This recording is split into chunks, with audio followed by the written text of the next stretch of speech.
Hello everyone, welcome to my channel blog with Abhimanyu.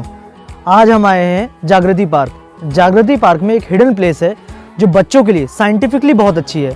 यहाँ पर आपको काफ़ी सारी चीज़ें देखने मिलेगी, जैसे कि ये एरोडायनेमिक्स का एक नमूना है, वैसे ही आपको यहाँ पे जो है सोलर सिस्टम की वर्किंग फिनोमिना देखने मिलेगा, एज वेल एज आपको मोटर देखने मिलेगा, जनरेटर देखने मिलेगा, साथ में आपको ऑसिलोस्कोप देखने मिलेगा। तो यहाँ पर आकर आप अपने बच्चों का एंटरटेनमेंट करिए, एज वेल एज उनका जो है वो ज्ञान बढ़ाइए। चलिए मैं आपको आगे की ओर ले चलता हूँ और एक एक इंस्ट्रूमेंट दिखाता हूँ और उसके प्रिंसिपल्स बताऊँगा कि कैसे वर्क करता है और हमारे बच्चों को साइंस को समझने में कैसे ये हेल्पफुल होंगे।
ये एंगुलर मोमेंटम का वर्किंग फिनोमेना ये है कि आप जब इसमें बैठेंगे तो जैसे कि ये आप ओपन करेंगे और इस पे आप जाएंगे तो ये आपका बन जाएगा सेंटर ऑफ मास।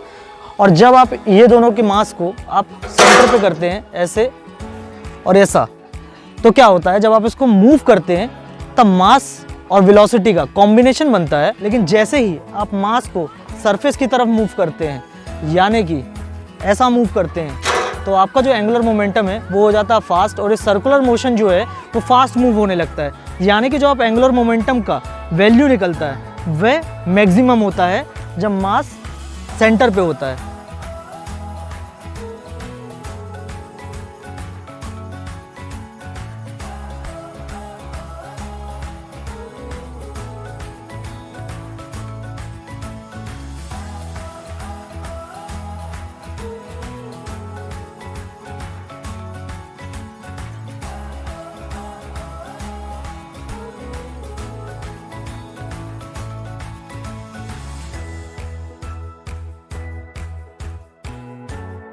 अभी हम खड़े हैं वर्ल्ड टाइम एपरेटस के सामने और इस एपरेटस के थ्रू हमें पता चलेगा कि एक्चुअल में रियल टाइम में दूसरे देश में क्या टाइम हो रहा होगा। अगर मान लीजिए अप्रॉक्सीमेटली फॉर एग्जांपल अगर इंडिया में 5 o'clock इन द इवनिंग हुआ है तो यूएस में एग्जैक्ट टाइम उस समय क्या होगा, और ये एक्सप्लेन करेंगे हमारे संजय साहू भैया।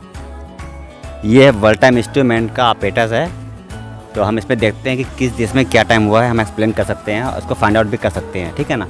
इसमें हमको ये देखना पड़ेगा कि इंडिया का मैप कहाँ, हम किस कंट्रीज़ में अभी बिलोंग कर रहे हैं, किस कंट्रीज़ में अभी हम यहाँ पर खड़े हुए हैं, उसका मैप हमको देखना है और उसका जो लॉन्गिट्यूड है और लैटिट्यूड है हम दोनों उसको फाइंड आउट करते हैं, ठीक है। अब ये देखिए ये इंडिया का मैप है, ठीक है, और ये जो लॉन्गिट्यूड है ना ये नॉर्थ पोल से साउथ पोल को टच करती है। इट मीन्स जो ये लॉन्गिट्यूड है ना ये पूरी की पूरी जो अर्थ में होती हैं वो होती हैं 360 हाउ, क्योंकि जो सर्कल होता है वो 360 डिग्री का होता है, तो नॉर्थ पोल को साउथ पोल को टच करती है, तो ये जो पूरी लॉन्गिट्यूड होती है वो होती है 360, ठीक है। देन ये जो लैटिट्यूड हम देख रहे हैं ये अर्थ में होती हैं 180 या फिर 181। ये कैसे होती हैं, जो अर्थ है अगर उसको हम डिवाइड कर देते हैं इक्वेटर से तो ऊपर नॉर्थ पोल नीचे साउथ पोल, नॉर्थ पोल पे 90 साउथ पोल पे 90, 90 प्लस 90 180 प्लस इक्वेटर को ऐड करते हैं तो 181 हो जाती हैं। इस तरह से लॉन्गिट्यूड और लैटिट्यूड हमको फाइंड आउट कर सकते हैं कितनी है।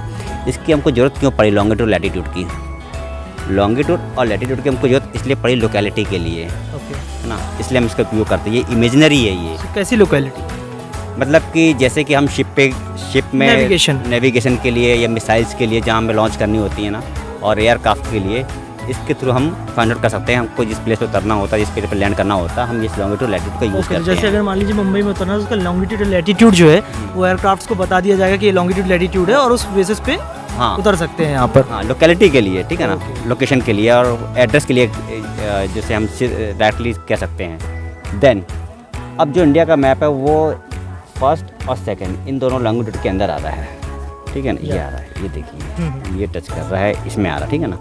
अभी जो इंडिया में जो टाइम हुआ वो कितना हुआ अभी 3:30 PM। 3:30 PM पर इसको सेट कर लिए हैं। अब हम देख सकते हैं किस कंट्रीज में क्या टाइम हुआ है, जैसे कि साउथ अफ्रीका है, ठीक है ना, यहाँ पे 1:30 अप्रॉक्स हाँ टाइम होगा। तो यहाँ पर होगा, यहाँ पे होगा अभी ये, हाँ 2 के आसपास बजा होगा, ठीक है ना, 2 PM। तो it totally depends on the longitude and latitude. और सबसे बड़ी बात यह है कि एक जगह को हम रेस्ट पर लेते हैं, मतलब हमारे अगर इंडिया है उसके लॉन्गिट्यूड लैटिट्यूड को रेस्ट पर रखकर बाकी चीज़ों को हम डिफाइन करते हैं कि कहाँ पर क्या टाइम हुआ। जैसे अभी ब्राज़ील में आप देखेंगे तो इसके हिसाब से 7 AM 8 AM हुआ। इट इज़ वेरी ईजी, इसको तो हर स्कूल में होना चाहिए कि बच्चों को हमेशा GST PST IST में डिफरेंस समझ में नहीं आता है, लैटिट्यूड में डिफरेंस समझ में नहीं आता है कि ग्रेट मेरिडियन के इस पार कितना टाइम हुआ है, उस पार क्या हुआ है। तो अगर बच्चे ये चीज़ देखेंगे और ये हर स्कूल में होगा तो उन्हें ज़रूर ही प्रॉफिट होगा टाइम जोन से रिलेटेड, और उनका कंसेप्ट जो है ना वो क्लियर हो जाएगा। तो thank you to Sanjay Sahu भैया, ये बहुत अच्छी चीज़ थी और इसे ज़रूर हर जगह लागू होना चाहिए।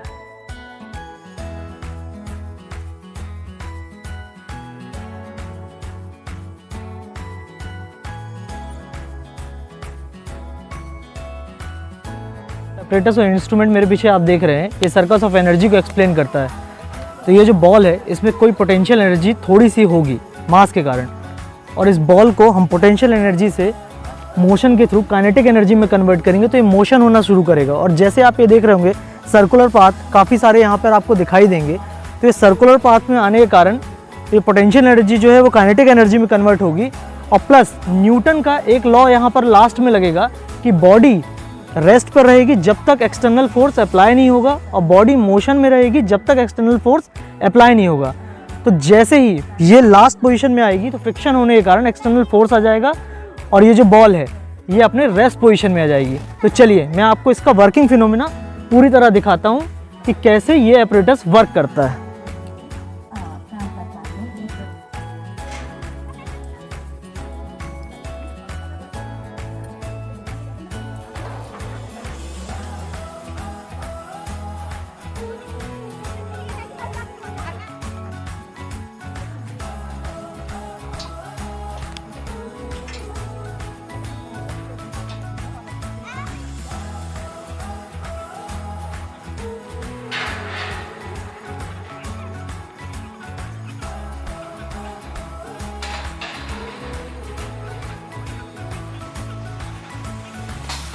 अब हम चल रहे हैं इंजन के स्ट्रक्चर को देखने कि एक्चुअल में मोटर इंजन जो होता है वो कैसे स्ट्रक्चर में फॉर्म होता है। चलेगा तो नहीं बट डेफिनेटली उसका जो स्ट्रक्चर है कि वहाँ पे चेचेस और स्टीयरिंग और उसके जो व्हील्स हैं वो कैसे वर्क करते हैं वह सब उसमें देखने मिलेगा। तो चलिए अपन उसकी तरफ बढ़ते हैं।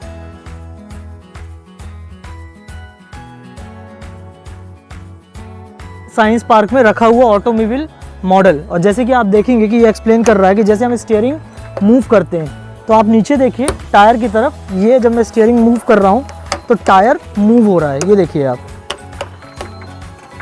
और ये हमारा गियर बॉक्स। तो जैसे ही आप ऐसे ऐसे कर सकते हैं 1 2 3 4 5, और ये हो गया रिवर्स। 7वां 8वां गियर नहीं है, और अगर ये तो पुराना मॉडल है। और आप यहाँ पे देखेंगे ये जो नीचे का हिस्सा जो कहलाता है ऑटोमोबाइल में ये कहलाता है चेचेस, और ये हमारा स्टीयरिंग पाइप कहलाता है। और ये जो है यहाँ पर हमारे लगते हैं टायर्स, और टायर्स के बाद ये आप देखिए ये हैं इंजन के सिलेंडर्स। तो ये सिलेंडर्स जब मूव होते हैं तो ये देखिए मैं आपको मैन्युअली सिलेंडर्स मूव करके दिखा रहा हूँ। सिलेंडर के मूवमेंट के बाद चेचेस में आप देखिए पीछे मूवमेंट हो रहा होगा, और गियर सिस्टम के थ्रू वो देखिए आप टायर रोटेट हो रहा है। तो this is the phenomena how automobiles run, और यही फिनोमिना है जिससे आप ऑटोमोबाइल्स बना सकते हैं। अब आप इंजन चाहे उसमें कुछ भी लगाइए, ट्रक का लगाइए, बस का लगाइए, नैनो का लगाइए, डजंट मैटर, बट फिनोमिना तो यही होगा भाई। और बेस यहाँ पर है, 12th वालों को जानने के लिए बेस बहुत है, और आपको फिर अपना स्पेशलाइजेशन चुनना होगा कि आप एरोस्पेस में जाना चाहते हैं या ऑटोमोबाइल में जाना चाहते हैं। और इसके बाद मैं आपको छोटी सी झलक दिखाऊंगा एरोडायनेमिक्स की ओर। एरोडायनेमिक्स का एक नमूना है जहाँ पर आपके एयरक्राफ्ट कैसे मूव होते हैं, डायरेक्शन चेंज करते हैं, और दूसरा जो आपके शिप्स हैं वो कैसे अपने डायरेक्शंस चेंज करते हैं। तो चलिए हम उस तरफ चलते हैं, तो दिखाएंगे कि एरोडायनेमिक्स के प्रिंसिपल्स क्या क्या हैं। ये जो एपरेटस मेरे पीछे आप देख रहे हैं ये है जायरोस्कोप या गायरोस्कोप, आप अपनी लैंग्वेज में कुछ भी कह सकते हैं, जायरोस्कोप या गायरोस्कोप। और इसके थ्रू हमें पता चलता है कि जो एरोडायनेमिक्स या एरोस्पेस या सबमरीन्स जो हैं वह अपनी डायरेक्शंस कैसे चेंज करते हैं। तो चलिए मैं आपको दिखाऊंगा इसका लाइव प्रिंसिपल कि ये कैसे मूव होता है। इसका वर्किंग फिनोमेना ऐसा है कि जहाँ पर ये बैठा हुआ है जतिन, तो ये जो है ये सेंटर ऑफ मास कहलाएगा, यानी कि जैसे एक पायलट है या सबमरीन का कैप्टन है, वह जतिन को आप कंसीडर कर लीजिए और यहाँ से आपको उसका स्टीयरिंग समझ लीजिए। तो जैसे जो टायर है इसको आप प्रोपाइलर कह लीजिए और वह हो गया कैप्टन के हाथ में स्टीयरिंग। तो जैसे ही ये मूव करेगा, इसको आप सबमरीन समझ लीजिए जहाँ पर जतिन बैठा हुआ है, और ये प्रोपाइलर समझ लीजिए। तो जैसे ही सर्कुलरली मूव करेगा और वह स्टीयरिंग घुमाएगा तो इसका जो डायरेक्शन है वह चेंज हो जाएगा, जैसे कि मैं आपको दिखा रहा हूँ।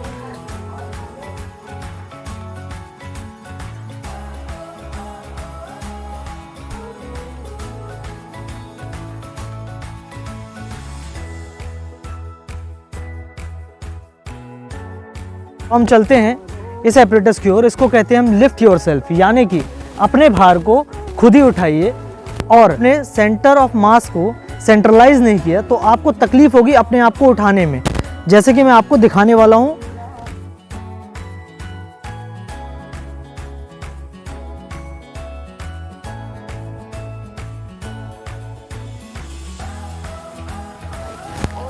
पहली बार जैसे आपने मेरे को गिरते हुए देखा है, गिरते हुए इसलिए देखा क्योंकि वो सेंट्रलाइज नहीं था।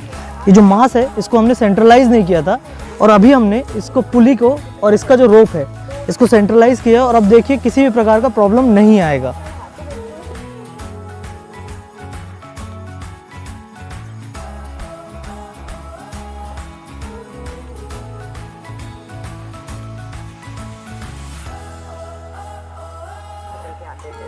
जब तक सेंट्रलाइज फोर्स रहेगा तब तक आपको किसी भी प्रकार का प्रॉब्लम नहीं होना है कहीं भी। चाहे आप बाइक चला रहे हो, आप अगर ट्रेन जो आपका कर्व होता है तो वहाँ पे भी अगर सेंट्रीपिटल और सेंट्रीफ्यूगल फोर्स अगर बराबर है तो आप गिरोगे नहीं। लेकिन जैसे ही एक फोर्स जो है वो दूसरे फोर्स से ज़्यादा होता है तो या तो आप इनवर्ड गिरोगे या आउटवर्ड गिरोगे, और इनवर्ड गिरोगे तो ऐसा गिरोगे, आउटवर्ड गिरोगे तो ऐसा गिरोगे, चोट दोनों में ही आना है। इसलिए फोर्स का डेफिनेशन जानना बहुत ज़रूरी होता है अपनी लाइफ में। यदि आप फोर्स को ढंग से नहीं पढ़ते हैं तो आप ज़रूर ही हर जगह पर इंजोर्ड होगे।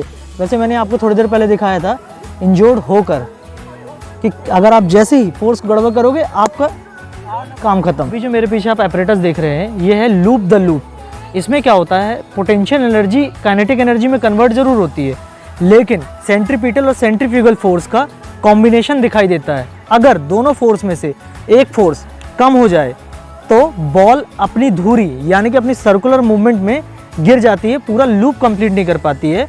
और इसको अच्छे से एक्सप्लेन करूंगा मैं आपको दिखाते हुए कि एपरेटस वर्क कैसे करता है। तो चलिए अपन देखते हैं। ये देखिए पोटेंशियल एनर्जी से बॉल कन्वर्ट होती है, पूरे लूप्स को कंप्लीट करते हुए रेस्ट की तरफ गई। लेकिन अभी जब हम इसको मिड पॉइंट से फेंकेंगे तो ये अपने लूप कंप्लीट नहीं कर पाएगी, क्योंकि जो इसका फोर्स है वह कम हो जाएगा, यानी कि सेंट्रीपिटल फोर्स जो है वो सेंट्रीफ्यूगल के बराबर नहीं रहेगा। देखिए जैसे ही यहाँ पर हमने पॉइंट चेंज किया और काइनेटिक एनर्जी को कम वैल्यू दिया, वैसे ही आप देखेंगे कि बॉल मिड लेवल पे गिर जाएगी। स्टार्ट, ये देखिए, और इसी का खेल होता है। ये जो एपरेटस दिख रहा है आपको मेरे पीछे, ये है ग्रेविटी बॉल। यहाँ पर बॉल का जो एक्सेलरेशन दिखाई देगा आपको प्लैनेटरी मोशन के साथ, जैसे कि हमारे जो प्लैनेट्स है वह मूव होते हैं अपने ऑर्बिट में सन के round because of the mass, और वैसे ही यहाँ पर भी एक ग्रेविटी काम करती है, हमारी अर्थ की ग्रेविटी। और यहाँ ऊपर के पॉइंट से बॉल अपने मोशन पर आएगी, और मोशन पे आने के बाद वो एक्सेलरेट होगी और सर्कुलर पाथ बनाएगी। और जैसे जैसे उसका मोशन कम होता जाएगा उसका सर्कुलर पाथ भी कम होता जाएगा और बॉडी रेस्ट की तरफ जाएगी। इसी को हम कहते हैं केपलर का ऑर्बिटरी मोशन लॉ।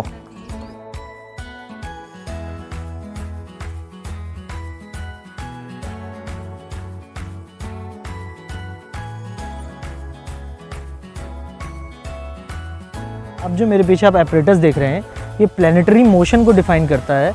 और यहाँ पर केपलर ने अपने 3 लॉ बताए थे कि कैसे कैसे अर्थ जो है वो रिवॉल्व करती है सन के आसपास, और सन को एज अ सेंटर पॉइंट लेके उसको मास लिया गया है। ये याद रखिएगा कि सन जो अपने जब एक्सिस पे घूमता है, यानी कि ऐसा जब घूमता है तो उसे लगते हैं 25 डेज अपने पूरे एक्सिस को कंप्लीट करने के लिए, और वहीं अर्थ को अपने एक्सिस पे घूमने के लिए 23.5 आवर्स लगते हैं। तो चलिए मैं आपको दिखाता हूँ कि अर्थ कैसे रिवॉल्व होता है सन के इर्द गिर्द। इस डायग्राम में आप देखेंगे तो देखेंगे कि सन जो है वो सेंटर है और अर्थ अपने इलिप्टिकल पाथ में रिवॉल्व कर रही है, और because of the elliptical path earth का सेंटर पॉइंट तो चेंज होता रहता है, लेकिन सन अपनी जगह पर बना रहता है। इसके कारण क्या होता है, जब अर्थ यहाँ से निकलती है तो अर्थ का जो रोटेटिंग है स्पीड है वह बढ़ जाता है, और जैसे ही अर्थ इस पोजीशन में पहुँचता है तो इस पोजीशन में जो है वह उसकी स्पीड कम हो जाती है।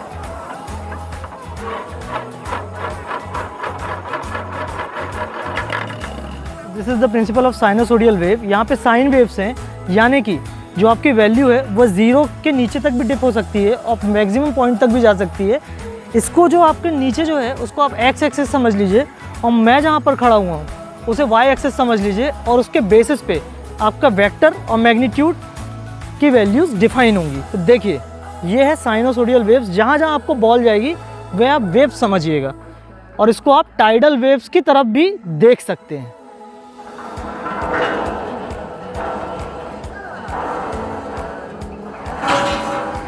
इसके बाद आप क्या, कौन सी डिग्री लेने वाले हैं आप? इंजीनियरिंग की। हाँ। तो आप इंजीनियर बनना चाहते हैं और आपको ये लॉज अगर हम बढ़ा रहे हैं तो आपको हंसी आ रही है, और ये हम ब्लॉग में ज़रूर डालेंगे, क्योंकि हमारे जो ब्रदर इन लॉ हैं इनको साइंस में इंटरेस्ट है कि नहीं वो पता चलेगा। है बहुत है। तो फिर क्यों नहीं कर रहे हो? सब पढ़ चुके हैं। क्या पढ़े हो?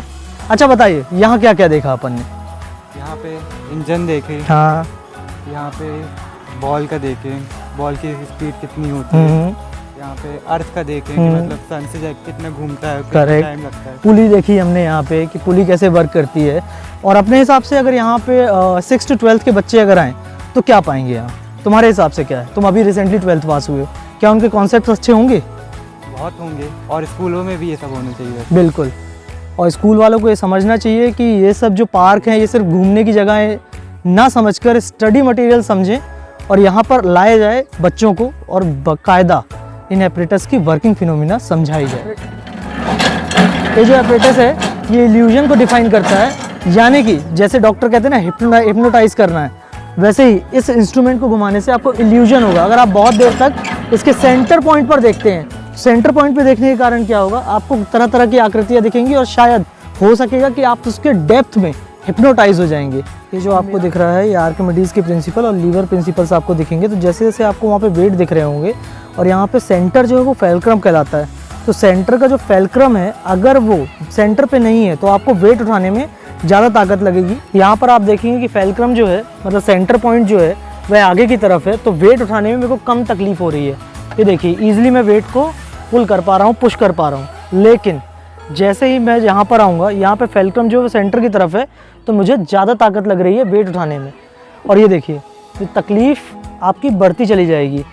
और सेम फिनोमिना जो है फेल्क्रम जैसे ही आपका और नज़दीक आएगा तब तो आप उठाने में आपकी जो हालत ख़राब हो जाएगी। मुझसे तो नहीं उठ रहा, और इसका wait I think 50 to 60 kg होगा और ज़्यादा है, लेकिन इसका वेट का जो मोमेंटम है वो बढ़ चुका है। ये देखिए ये है तकलीफ़। इसलिए जब भी आप लीवर्स को बनाइए तो आपका जो फेल्क्रम है वह आगे की तरफ होना चाहिए, जिसमें आपका वेट बैलेंस हो जाए और आप लीवर्स को ईजीली आप परफॉर्म कर पाएँ लाइक दिस, जबकि वेट तीनों के सेम ही हैं।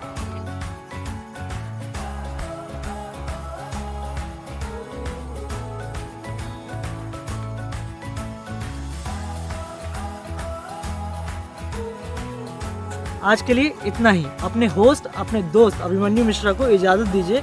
अभिमन्यु मिश्रा फिर हाजिर होगा ब्लॉग विद अभिमन्यु में एक नए टॉपिक के साथ। मेरे चैनल को अभी तक लाइक शेयर और सब्सक्राइब नहीं किया है तो ठोको गुरु, लाइक शेयर और सब्सक्राइब।